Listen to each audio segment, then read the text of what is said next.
এখানে অনেক মানুষকে শয়তানে কামড়িয়েছে, তারপর হচ্ছে যে পোকামাকড় কামড়িয়েছে।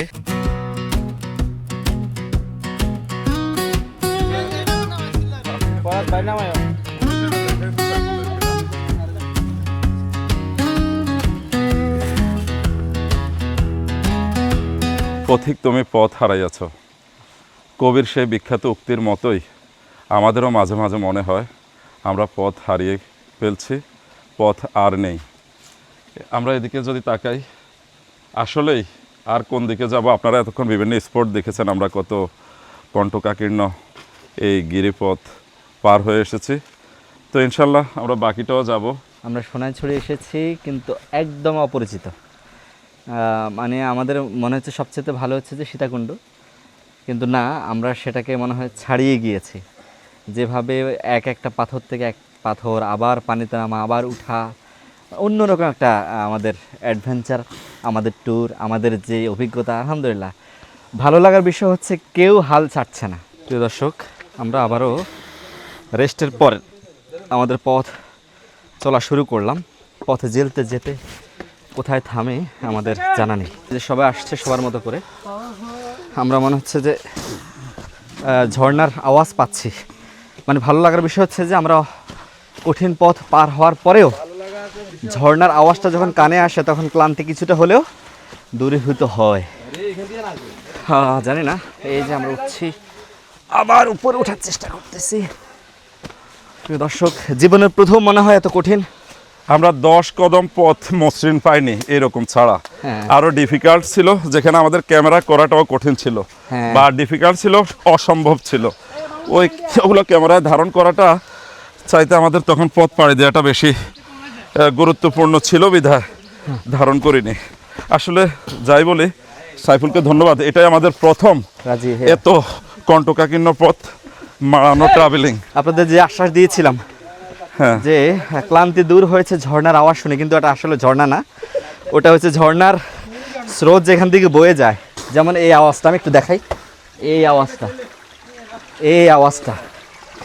এইটা। প্রিয় বন্ধুরা, আমরা প্রায় 3 থেকে 3.5 কিলো পথ, এরকম দুর্গম পথ পাড়ি দিয়ে এই জায়গাটায় পৌঁছেছি। এটা দেখে আমরা আশ্চর্য হওয়ার চাইতে বেশি আনন্দিত হয়েছে যে না, আমাদের সাথে আরও কিছু মানুষ এসেছে, হয়তো তারা আরও 1 ঘন্টায় আগে আসছে। কিন্তু পরের প্রশ্ন করে আমরা যেটা বুঝলাম, অলরেডি আমার অদ্ভুত লেগেছে বিষয়টা, সেটা হচ্ছে পায়ের কম্পনও একটু বেড়ে গেছে। সেটা হচ্ছে ওনারা রাতে এখানে স্টে করছে। It's amazing. অনেক জিনের উৎপাত ছিল, অনেক ভয়ঙ্কর অভিজ্ঞতা। It's amazing end of a day. জিন ছিল অনেক হিউজ। সোনাইছড়ি রিজিয়ন হচ্ছে এমন একটা রিজিয়ন যেখানের মধ্যে সবচেয়ে বেশি জিনের উৎপাতটা হয় এই রিজিয়নে। সো কালকে আমরা ফেস করছি, ইভেন আমি পড়ে গেছিলাম, মাথায় ব্যথা পাইছি। It's all overall experience is good, cause সন্ধ্যার পরপরই এই রিজিয়নটা অনেক ভয়ঙ্কর হয়ে ওঠে।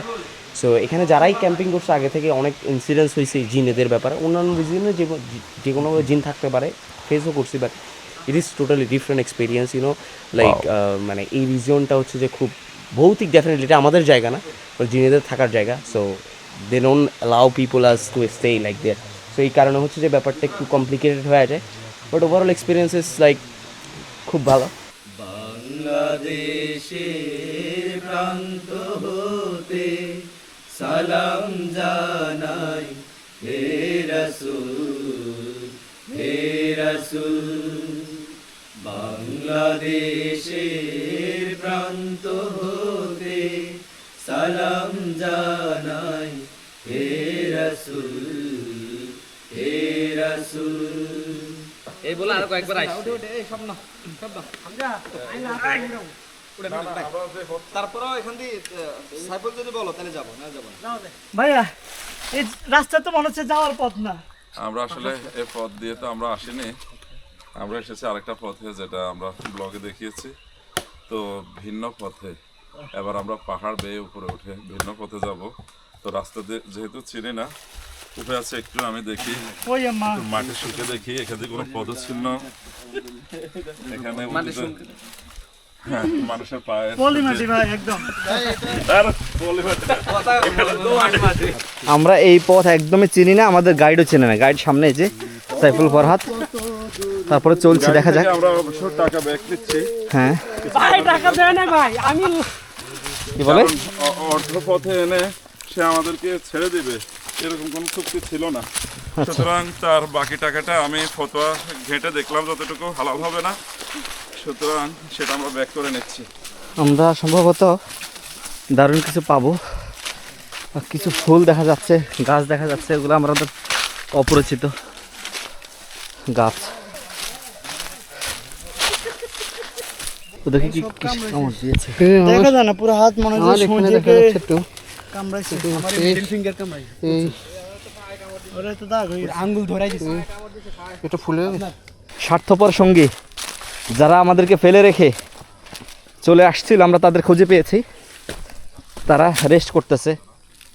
তাদের গডফাদার হচ্ছে আমাদের অ্যাডভোকেট সুমন মনির। প্রিয় দর্শক, যেটা বলছিলাম, এই স্বার্থপর কিছু মানুষ আমাদেরকে ফেলে রেখে চলে আসছে। আপনাদেরকে খুঁজছিলাম। এই যে ওনার নেতৃত্বে ওদের স্বার্থ যদি আমরা সংরক্ষণ করি, যথেষ্ট অলস হতে হবে আমাদেরকে, এনার্জি লেস হতে হবে এবং আমাদেরকে একটু ভীতু টাইপের হতে হবে, বেছে বেছে পা ফেলতে হবে।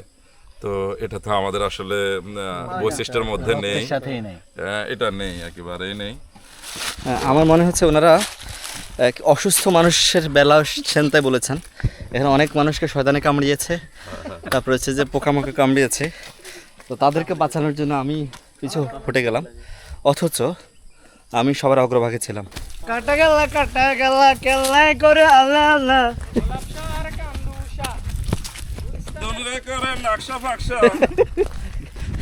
দর্শক আবল তাবল গান গাচ্ছে, তাদের অবস্থা ভালো নেই, একমাত্র আমি ভালো আছি। আমরা এই যে সরু পথে এগোচ্ছি, আমরা একদম সমতলে চলে আসছি, আমাদের প্রত্যাশিত সেই জায়গা যেখান থেকে আমরা শুরু করেছিলাম সম্ভবত, না?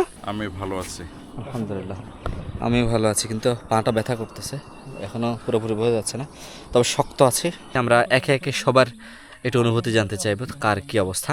প্রথমে আমরা জানতে চাই অনুপম শিল্পী গোষ্ঠীর সাবেক পরিচালক শিল্পী শরীফুল ইসলাম ভাইয়ের কাছে, পুরো জার্নিটা কেমন ছিল আজকের এ পর্যন্ত? জি, আসসালামু আলাইকুম। আলহামদুলিল্লাহ, পাহাড় আগেও পাড়ি দিয়েছি, তো বাস্কেটটা ব্যতিক্রম ছিল, এইভাবে এরকমভাবে আশা করি নাই। মধ্যখান দিয়ে পড়ে গেছিলাম পা পিছলে, এই কারণে হাঁটুতে একটু ব্যথা হয়েছে। তো সদোয়া করবেন, ইনশাল্লাহ শীঘ্রই সুস্থ হয়ে যাব। আর আজকের অনুভূতি মোট কথা সবগুলা ছাড়িয়ে গিয়েছে। নতুন একটা জায়গায় আসছিলাম, যদিও আমার মাথায় ছিল ভিন্ন একটা জায়গায় যাব, তবে সাইফুল ফরহাদ ভাইকে অসংখ্য ধন্যবাদ অজানা অপরিচিত একটা জায়গাতে আনার জন্য। সব মিলে আলহামদুলিল্লাহ খুবই ভালো লেগেছে। তো সব মিলিয়ে আজকের ট্যুরটা ভালো লেগেছে।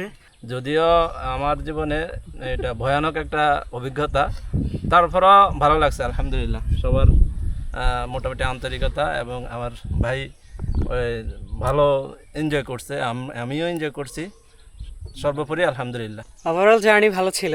এটা আমার এবার না, আর অনেকবার আসছি, সামনে আরও আসবো, প্লাস আমার কাজে যেহেতু এটা ইন্টারেস্টিং বিষয় হচ্ছে যে মানে জাহিদ ভাই বলার পরে চিন্তা করলাম যে অনেকগুলো জায়গা দিচ্ছে, অনেকগুলো। তো সেই ক্ষেত্রে হচ্ছে গতানুগতিক থেকে আমরা যারা এই কেন্দ্রিক আর কি গোষ্ঠী কেন্দ্রিক যদি বলি, আমরা হচ্ছে একরকম ট্যুর দিই, যাই গান গাই, একটু ছবি টবি তুলে তারপর চলে আসি। সো এবার চাইলাম যে আসলে এর বাহিরে কিছু আছে এটা দেখানোর জন্য আর কি। তো সেই জায়গা থেকে এই সোনাঝুরি ট্রেল, তারপরে হচ্ছে চন্দ্রনাথ পাহাড় দিস নর্মাল কাজ, এইটা একেবারে যারা নতুন তাদের জন্য অনেক কিছু আর কি।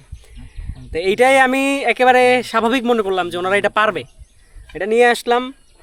ভালো, অনভিজ্ঞ না কেউ, সবাই কষ্ট হচ্ছে, সবারই বুঝতে পারতেছি আমি, তাও এটা অসাধারণ ছিল। জি প্রিয় দর্শক, আমরা তো সেই ঈদের আগে থেকে পরিকল্পনা নিয়েছি আমরা ট্যুরে যাব, তো শেষ পর্যন্ত আমরা এসেছি। আমাদের যাকে বলেছে সে সেভাবে রাজি হয়েছে। তো আমাদের এই ট্যুরে একজন অভিভাবক দরকার ছিল, আমাদের সিনিয়র বড় ভাই। তো ভালো লাগার বিষয় হচ্ছে উনি আমাদের সাথে থাকতে মনে হয় পছন্দ করেন, সেজন্য আমরা প্রস্তাব দিতেও খুব স্বাচ্ছন্দ্য বোধ করি।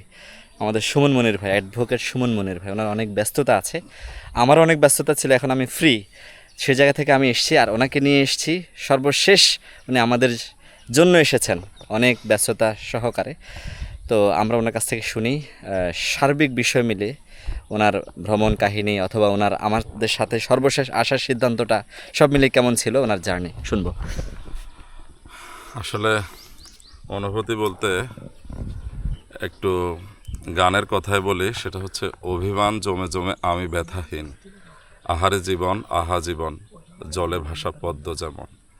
তো এই ট্যুরটা যতটা আমরা সহজ মনে করেছিলাম। আমরা চিত্রায়িত ওভাবে করতে পেরেছি কিনা আপনাদেরকে ভিডিও চিত্রে, আর এইভাবে ধারণ করা আসলে ডিফিকাল্ট, কারণ আমরা নিজেরা পথ অতিক্রম করাটাই আমাদের জন্য কঠিন ছিল। তো বারবার আমরা থমকে গিয়েছি, একটু অভিমান করেছি কিছুটা, খানিকটা মিষ্টভাবে। তো এক পর্যায়ে হাঁটতে হাঁটতে মনে হয়েছে না, কিছু ট্যুরে এরকমই হওয়া উচিত। আর সর্বশেষ ঘুরে এসে মনে হলো যে আসলে জীবনটা এরকমই, পদ্ম পাতার মতো, এটাকে সহজ করে ভাসিয়ে রাখতে হয়, খুব ইজিলি নিতে হয়, তাহলেই বোধহয় জীবন উপভোগ করা হয়। ভালো লাগলো।